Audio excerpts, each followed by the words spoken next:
Let's take a look at Britney Spears and see if she's had any facial plastic surgery procedures over the years. Stay tuned for the side-by-side comparison and the pricing of the potential procedures later in the video. In 1998, at the age of 17, you can see that Britney has nice infrabrow fullness and supratarsal show, which is a sign of youth. She also has nasal tip bulbosity and youthful cheek volume. In 1999, at the age of 18, Britney has fairly equal horizontal thirds of her face. Her cheek volume is focused more medially than laterally. She also has full dental show on smile, and she has a relatively short philtrum, which is the distance from the base of the nose to the center of the Cupid's bow. In the year 2000, at the age of 19, what I'm seeing here is that Britney has very defined philtral columns, and those columns are what run from, again, the vermilion border or the Cupid's bow area in the center to the base of the nose. And the columns are not perfectly parallel. They come in more on an angle. Some people try to recreate the philtral columns later in life with filler, but the problem is that it always looks artificial, because what really gives it that nice natural look is the fact that the center of the philtral columns is concave. It's further in, and so that is very difficult to recreate, whether with injectables or with surgery, but that's what makes it look so natural. It's not so much that you just have these columns that are sticking up. In 2001, at the age of 20, what I'm seeing here is that on repose, when Britney just parts her lips like this, she has upper tooth show. And that in general is seen as a more youthful, sort of sensual appearance than seeing no upper teeth when you just open the mouth. In 2002, at the age of 21, what I'm seeing here is that Britney has great lower jaw definition, and that extends from all the way at the gonial angle, which is the angle of the mandible, out towards the chin in the front. In 2003, at the age of 22, Britney, it seems to me, has gotten some form of veneers. Her teeth just have a different shape, a different color compared to prior. In 2004, at the age of 23, I see no change. In 2005, at the age of 24, she was pregnant with her first child. And what I wanted to point out here is that her hairline has this M-shaped configuration with a prominent widow's peak. And this is just one normal variant of a female hairline. In 2006, at the age of 25, Britney was pregnant here with her second child, and I see no changes. In 2007, at the age of 26, I see no signs of any changes, and that's the same through the year 2010. In 2011, at the age of 30, it looks to me like Britney has some eyebrow descent. As we age, the eyebrows will sag gradually over time, and that's partly due to volume loss and partly due to gravitational forces. And that type of sag occurs primarily in the lateral portion of the eyebrow, and that's because we have different type of support more medially or centrally compared to the lateral element, and we've spoken about this in other videos. But essentially, lateral to the temporal crest, there is less support,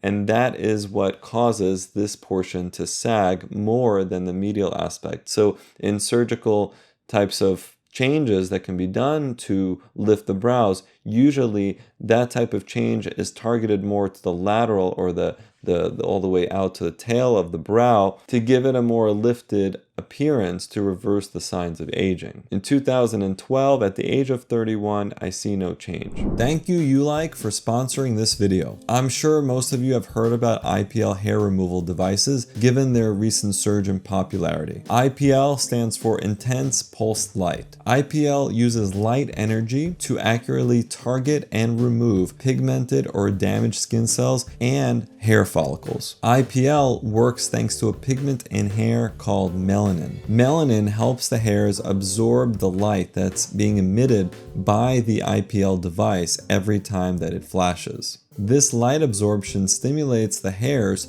to go into a resting phase, and that leaves you with smooth, hair-free skin. Now I know what you're gonna say, as a hair transplant surgeon, aren't you trying to put hair back on the body? Yes, most of the time I am. But there are devices that help you remove the hair from areas of the body where you may not want them. Many IPL treatments are done at med spas and hair salons. However, with devices like the Ulike Sapphire Air 3, you can safely perform the hair removal treatments at home. Ulike Sapphire Air 3 promises visible results in 3 weeks. And through its quicker and more powerful treatment, you can actually achieve hairlessness in as little as 12 weeks. And this device has a 2-year warranty and, believe it or not, a 90-day money-back guarantee, which is pretty cool. It features an enhanced ice cooling peaceful treatment. It essentially cools the skin down to 68 degrees Fahrenheit for 30 minutes during use. And this is good for sensitive skin and can be used on skin all over the body. The ice cooling technology allows it to actually be pain-free. The device itself is FDA cleared. Importantly, it features many safety designs. It will only pulse light when in full contact with the skin. It has UV filters, and you get these safety goggles with the device. So of course, make sure to protect your eyes with the safety glasses that are supplied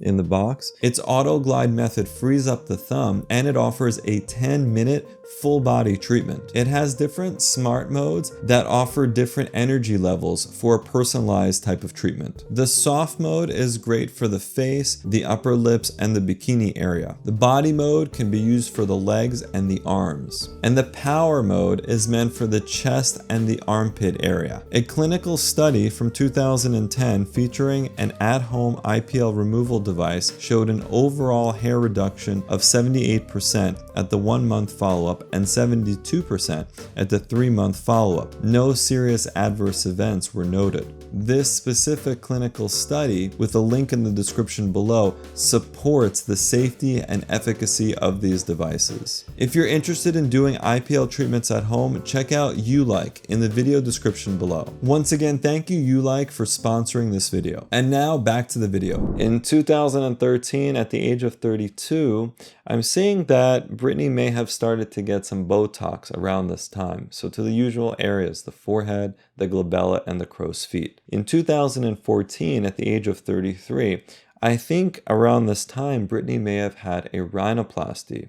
The bridge of her nose looks more narrow, and this is likely due to osteotomies being performed. Osteotomies are when the bones of the nose, which are at the upper portion of it, are essentially broken to allow them to be repositioned to be more narrow in most cases. Also, I'm seeing that the tip of the nose looks more narrow, and this is usually accomplished with something called a cephalic trim, and we've talked about this in our video on rhinoplasty and various grafts. The wings of her nose, which are called the ala, to me also look more narrow, and this may have been accomplished with an alarplasty, which is where a portion of the ala is removed and then sutured back together, and the scar line essentially falls into this sulcus right here and typically hides very well. In 2015, at the age of 34, I'm seeing some signs of a brow lift. Now, there are different ways of performing brow lifts. We've covered that in prior videos. And to me, it appears that the forehead is larger. The forehead gets larger as the hairline moves back. With a brow lift procedure, including an endoscopic type of brow lift, oftentimes you get a higher hairline and a larger appearing forehead. There are types of brow lifts that avoid this type of phenomenon, but the most commonly performed brow lift, because of the ability to hide the incisions, is an endoscopic style of brow lift. But keep in mind, this is one of its disadvantages. It can make the forehead appear larger or bigger as the hairline moves back. In 2016, at the age of 35, it looks to me like Britney may have started to get some lip filler. Her upper lip, her lower lip, to me, look more full, and you can start to see some irregularities of the upper red lip from the introduction of filler. In 2017, at the age of 36, I see no obvious change. In 2018, at the age of 37, It seems that Britney may have stopped getting Botox into the forehead, glabella, crow's feet. I see more wrinkles, more lines. Why she stopped is unclear. She may have just wanted to see how things would look in a more natural state without the Botox. In 2019, at the age of 38, it looks to me that Britney may have started to get filler into her cheeks and under eye areas. To me, the cheeks are more full, especially medially, where she in the past, when she was younger, had that volume and lost some of it with aging. So it looks like she's gotten some of that back, and the under eyes to me also look less hollow. Now, you can get less hollowness from just cheek fillers alone, but sometimes you also need some additional filler in the under eye to improve that area as well. In 2020, at the age of 39, I see no obvious change, and the photos from around this time period that were available to us were quite limited, mostly from Instagram. We weren't able to find too many photos to review. In 2021, at the age of 40, what I'm seeing is that Britney may have started to get some additional cheek filler, this time more into the lateral portion of her cheek. She's always had more volume in the medial portion of her cheek here, but now to me it looks like she has more lateral volume along her cheek.